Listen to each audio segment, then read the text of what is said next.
Hey guys, welcome. It's your girl, Black Girl Minimalism. We're here for another read. I'm sorry for the cloudiness, guys. I wish I had more balance in this video, but it's a little cloudy for this week. But I'm here with the message for this read is going to be pure love, and I'm going to start out with I was doing some Bible study earlier, and these are messages that I got from different sources. First one being is, y'all know, Pastor Mike, and then I came across, I'll share in the later part of this interview, some messages from India Ari. You know, it's a bit of controversy as it pertains to like her thought process on messages being put out there and what the overall representation is like that is being like circled around. So I think it's not putting us into a box in any way, but like you guys tell me what you think in the comments of what I share with you. So this message is going to go into new levels, new devils. And the first one being is like Pastor Mike talked about this was interesting to me. If you're in chapter 5 hearing about chapter 1, it ain't nothing but a little mess with a little age on it. And that one was so real to me because what it's saying is like if I'm in my new chapter and I'm back here on number 1, or somebody's back there on number 1 and you on chapter 5, it's nothing but a little mess with a little age on it, meaning I don't have any time for that. You don't need to spend any time while you're in chapter 5 because you're in chapter 5 with no mess, or you need to be in chapter 5 with no mess. So the next thing we talked about is God is asking you to act in a calm way to generate positive results.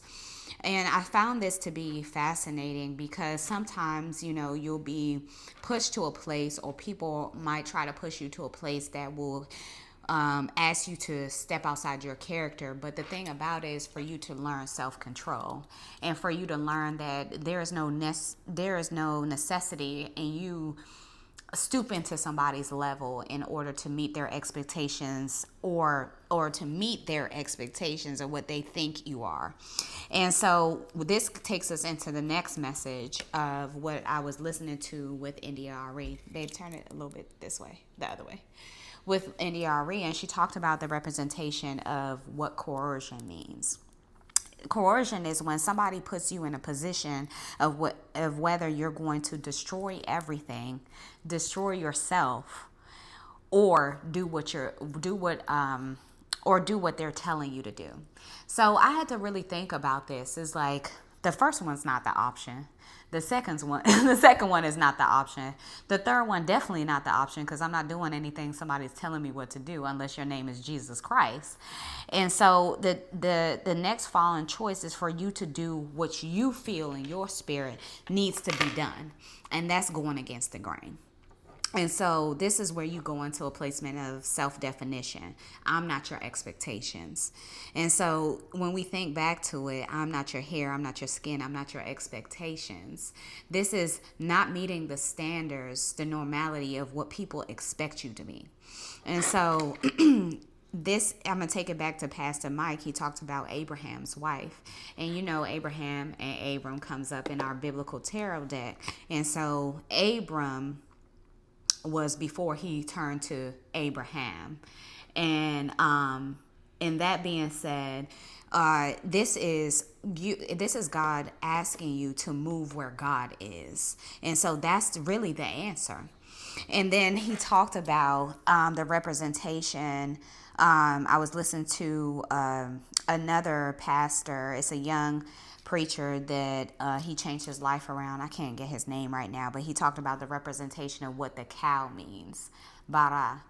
The cow used to mean the bearer of life. So when you think about it, if you think, say, you know, when someone says cash cow, you are the bearer of life. So that means you have life in you. So don't take it as a message of it being a dig on you. That means you bear life. So, and that being said, we're going to go into the read. I hope that touched you guys. So We're reading with the Real Talk Tarot deck. So the first thing to come up is the King of Swords. This gives you authoritative representation. This is somebody who's here to talk business, okay? Y'all know I love a stand on business read. We have the Three of Swords. There's some sort of heartbreak. We have the Strength card. So these are some of the things that maybe you experienced a heartbreak, but it required you to it required you to have strength. We have the Nine of Cups coming here. Ooh, I love this Nine of Cups. You see how she's sitting in her home with her plants on her chair, relaxing. The Ten of Wands. So this is somebody who seems to be packing up. Maybe you're moving somewhere. Y'all know, I don't know about this. It's always moving. Two of Swords. This is still coming out. We got this all of yesterday. We got the Fool card, which is a new beginning coming forth for you. We have the Four of Pentacles. This talks about the representation of protecting your assets. We have a Judgment coming forward. So this person seems to be like, it's a lot of opinions coming at you, a lot of things being said about you at this time. So we have 1, 2, 3, 4, 5, 6, 7, 8, 9. Oop. So we have the Sun energy. Maybe it's like it's a playful energy coming out for you, like you and other people. The Queen of Cups is here as well. I dropped 2 cards. Okay, the last 2 cards are, there is the help fund. So maybe somebody will be donating towards you, or like giving, there's some sort of like money coming towards you. And then we have the Temperance card. What's facing up is the Knight of Cups. This is somebody who's like moving fast. They coming at you fast, okay? So let's read, let's read the Six of Pentacles. Sorry, booby. So the Six of Pentacles says, share the wealth. If you have been struggling financially, your circumstances will improve. As the benefactor, you will help a friend in need of cash, or draw to a charity close to your heart. Money may come as a gift, as an award, or a donation by an individual. Pay off any outstanding debt or invest. There is genuine support. You will feel close to friends and family. Together, gifts of appreciation may be exchanged. So it's definitely, you're getting a gift in a way of money. And it's probably come from somebody you least expect. So the next thing that I'm going to pull 5 cards from the Biblical Tarot deck. Oh, shoot, I put the book in between. So we're going to use the Biblical Tarot deck. And so I'm going to pull 5 cards from here.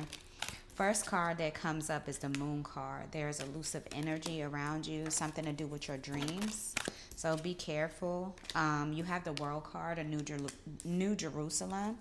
That's coming forward. We have the Ace of Candles. This is Moses and the burning bush. I know this card.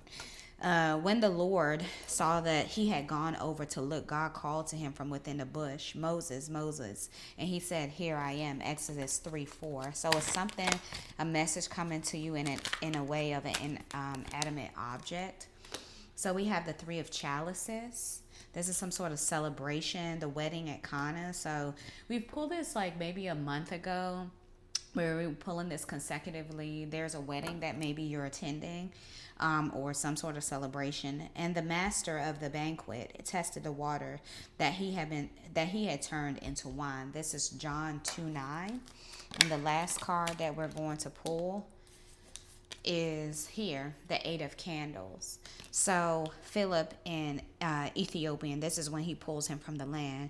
When they came up out of the water, the Spirit of the Lord suddenly took Philip away, and the eunuch did not see him again, but he went on his way rejoicing. So God is pulling you away from a certain place.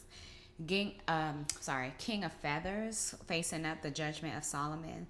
Then the king gave his ruling, give the living baby to the first woman. Do not kill him. She is his mother. So God is appointing you in some way of leadership or ownership, or he's appointing you of something that's going to be in your that's going to be put in your hands, to say the least. All right, so I'm going to read it from the book. This is number 14, King of Feathers. So there's a judgment of Solomon: wisdom and fair judgment, intellectual clarity, authority, ethical decision making and justice, analytical and strategic thinking, leadership that values truth. So I think that's pretty self explanatory. There is something that needed to be decided on your behalf that is going to bring about a certain truth for you. So I hope that you guys receive this message. I love you so much, and I'll see you later. Bye.